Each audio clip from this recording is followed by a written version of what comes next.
Hello everyone. Today we are going to talk about prototype, part of programming in C++ course. A prototype is a declaration of a function that specifies its return type, name, and parameters, but does not provide its implementation. A prototype is used to inform the compiler of the function's signature so that it can be called before the implementation is defined in the program. In C++, prototypes are typically placed in a header file or at the beginning of the main code file before the main function.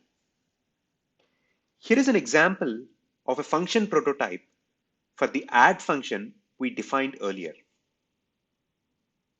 This line tells the compiler that there is a function called add that takes two int arguments and returns an int result.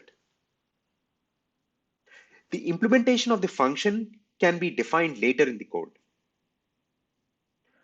Using prototypes allows you to write functions that can be reused in different parts of the program, making the code more modular and easier to maintain.